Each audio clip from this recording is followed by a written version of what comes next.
Any confiscatory initiatives by Brussels will provoke a guaranteed and painful response. We will act in full accordance with the principle of reciprocity in international relations, based on our own interests and the need to compensate for the damage caused to Russia.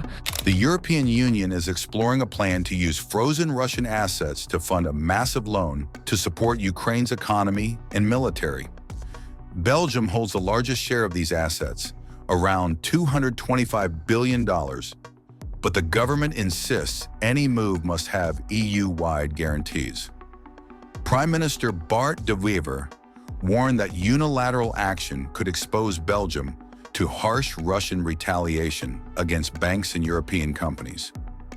The EU proposal would allow Ukraine to borrow up to $163 billion using Russia's frozen assets as collateral, with repayment contingent on Russian war reparations.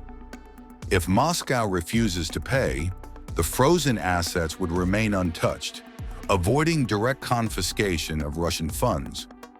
European Commission President Ursula von der Leyen emphasized that the plan is legally structured as a loan, not confiscation, ensuring Ukraine only repays if Russia compensates.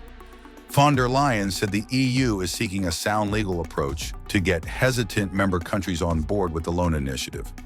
De Wever stressed he has yet to review the legal basis and warned that such a move is unprecedented, even compared to actions during World War II. Luxembourg Prime Minister Luc Frieden said legal certainty is key and that confiscation would undermine confidence in Europe's financial system. The EU hopes Belgium's participation will encourage other countries holding frozen Russian assets, including Japan, the US, the UK, and Canada. Interest earned on the frozen assets is already funding a G7 loan program for Ukraine and would remain unaffected under the EU plan. The move reflects Europe's determination to support Ukraine without reliance on US aid, which has been limited under President Trump. Meanwhile, Russia has warned that any attempt to use the assets without consent will trigger a painful response, citing international and contract law. Foreign Ministry spokeswoman Maria Zakharova said such moves would damage Europe's credibility as a financial safe haven and risk asset losses. EU leaders met in Brussels to discuss the reparations loan plan, with a proposed total of 140 billion euros in support for Ukraine. The plan aims to bolster Ukraine's 2026 and 2027 budget and military needs, estimated at $153 billion. The EU has already imposed 19 sanctions packages on Russia, targeting energy, finance, defense, and companies helping Moscow bypass restrictions.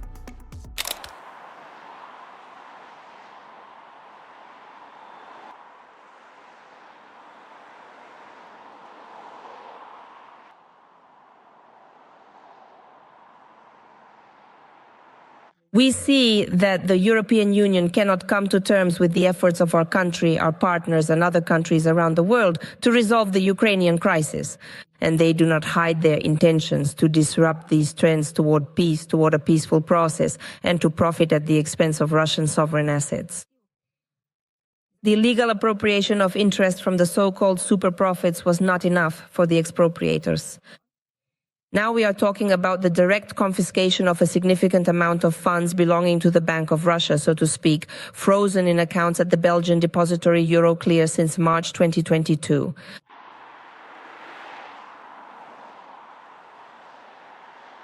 The new initiative of the European Commission is being presented in such a way that certain instruments will be issued secured by Russian assets. Zero-coupon EU bonds, while the reserves themselves will be used to provide yet another loan to the Kyiv regime for military adventures or plugging budget holes, as well as for investments in the military industry of European Union member states.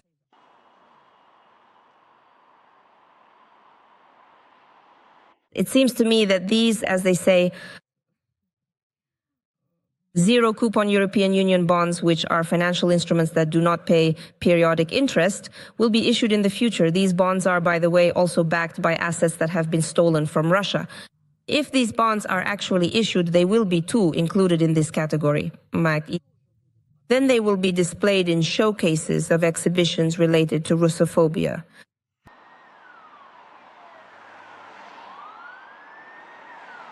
It is obvious that the European Union is once again demonstrating a cynical approach.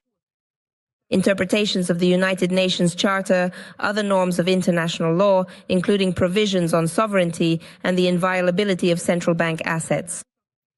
Russian funds were placed in Euroclear under certain conditions, which were later unilaterally changed by Brussels through legislation in order to appropriate our gold and foreign currency reserves.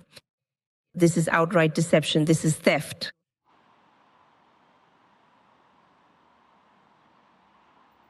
Any confiscatory initiatives by Brussels will provoke a guaranteed and painful response. We will act in full accordance with the principle of reciprocity in international relations based on our own interests and the need to compensate for the damage caused to Russia.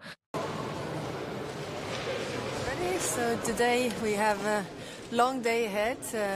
A few very important points. First, we are going to adopt the 19th package of sanctions, which has a lot of important points there regarding energy, regarding financial institutions. It is all meant to deprive Russia from the means to fund this war.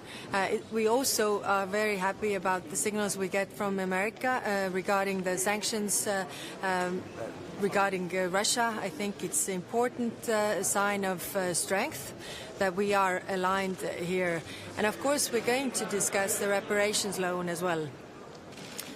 There are some issues still that we need to cover, but I think it's important.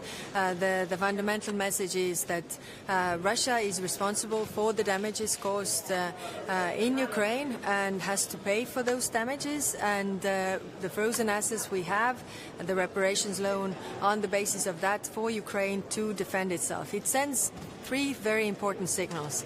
One is to Ukraine, that we are supporting them to defend themselves. The other one to Russia, that they can't outlast us. And the third one to America, to show that we are taking very important steps ourselves.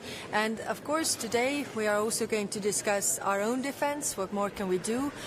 Here for Europe, it is important that we see defense as joint value, and we also do joint projects to defend our region. Thank you. Any confiscatory initiatives by Brussels will provoke a guaranteed and painful response. We will act in full accordance with the principle of reciprocity in international relations based on our own interests and the need to compensate for the damage caused to Russia.